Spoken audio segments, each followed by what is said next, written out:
as we continue on finding the derivatives from first principles using the difference quotient, or you might simply see find the derivative using the limiting process. Well, that means we've got to go through the big deal, the big rigmarole here. For example, for the equation y equals the square root of x, find the equation of the tangent at x equals 9. Now, if I need the equation of the tangent line, the answer to this question will be in the form y equals mx plus b. And we know now that we can go after m, the slope of the tangent, by finding the derivative. Well, I think it's nice to know what this looks like. Notice y equals the square root of x. Anything that under that radical must be positive. So I can tell you the domain here is x must be positive or 0, in fact. So if I put in a 0 for x, I get 0.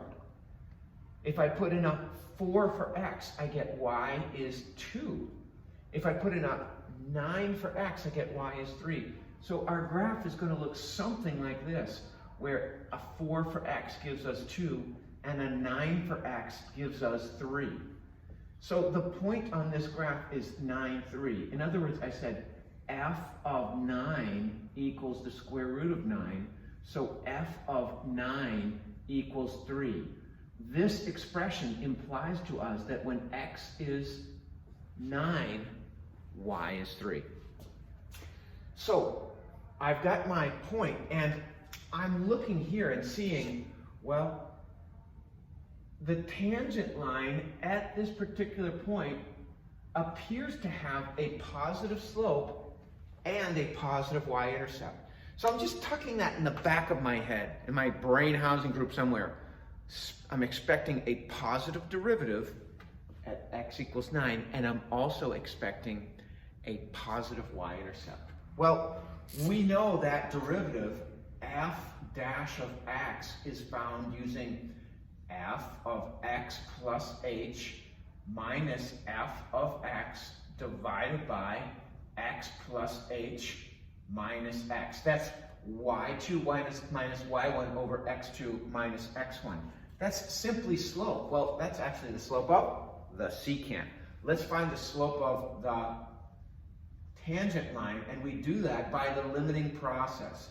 So f dash of x here is the limit as h approaches 0 of our difference quotient. And when I say difference quotient, I'm talking about this monster here. Well, I can make a little scoreboard. F of x was given as the square root of x. I'm going to substitute that there. F of x plus h is, well, if our input is x plus h, I'm going to put that inside the radical, because the function rule says take the square root of your input. Now our input is x plus h. So our derivative f dash of x is going to be, if I make my substitutions, the square root of x plus h minus the square root of x divided by x plus h minus x. Now, I keep on forgetting the limit. We're going to limit as h goes to 0. So if you substitute h0 in this equation, we get this indeterminate form, which is very frustrating for men and women like us. We know that we need a plan B. And remember what we did earlier in the year was our plan B was to multiply by the conjugate. If I have this binomial here, square root of x plus h minus the square root of x, my conjugate will be square root of x plus h plus the square root of x. And this has to be a fraction equal to 1, so I'll just repeat it on the bottom here. Notice I can multiply by a fraction equal to 1 without changing this. So when I FOIL the top, what the great benefit we get from conjugates is that when we FOIL, when I'm foiling the numerator, F-O-I-L, first, inner, outer, last, remember, the OI of FOIL disappears. So I'm really concerned with first times first. The square root of x plus h squared is simply x plus h. because if I have the square root of x plus h squared, that's first times first, the square root and the square, they sort of undo each other, and we're left simply with x plus h. That's where I'm getting that, x plus h. Minus times plus is minus the square root of x times the square root of x. Well, that becomes the square root of x squared, which is simply x. The square root and the square, they undo each other. So that's our numerator over, our denominator is kind of going to be a big denominator here. So we're going to have x plus h minus x times the square root of x plus h plus the square root of x. And this here, x and minus x, those are going to go off to number heaven.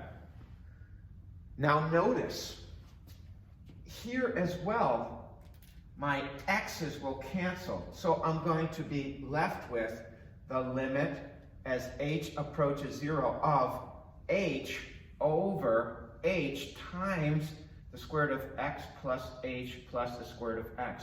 Now, many a student have asked me, do I distribute this? No. Why not? Because we know if we have a times b times c over a, because of the multiplication, we can cancel there. But if I have h plus w over w, I can't cancel them because of a plus or minus sign. So I can cancel these, and my surviving function will be the limit as h approaches 0 of the square root of x plus h, that's in the denominator by the way, plus the square root of x, and I have 1 there. So if I do this and I make my substitution for h 0, I'm going to have 1 over the square root of x plus the square root of x, which will give me 1 over 2 square roots of x. This, after all that work, is my derivative. Now, I would like to find the derivative when x equals 9. So if f dash of x equals 1 over 2 times the square root of x, I want to find f dash of input 9. So I have 1 over 2 times the square root of 9. 1 over 2 times 3 gives us 1 over 6. Guess what, youngsters? We just found the slope of the tangent line. What did we find? Well, we're saying the slope of this tangent line is rise over run, 1 over 6. So I'm happy with that because it makes sense compared to what my sketch looked like. All right, it's time to find our y-intercept.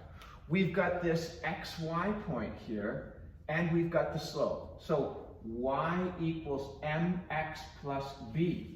If I have that equation, y equals mx plus b, I want to substitute, careful, the x is 9, right? Don't go this far and put the 9 in for y.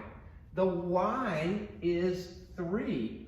And we did all of this work to find that our slope, remember, when we find the derivative, we're finding the slope of the tangent line at that point. This is going to be 1 over 6. So 3 equals 1/6 times 9 plus b.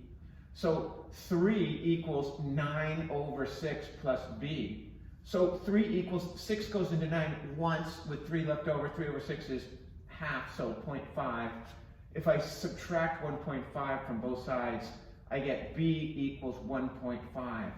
And I ask myself, does that make sense based on what my picture looks like? Yes. Oh, look at that, a y-intercept of 1.5. So the question was, what is the equation of the tangent line? Y equals mx plus b? Well, now we're ready. Y equals 1/6 x plus 1.5. Notice my final equation has x's and y's in it.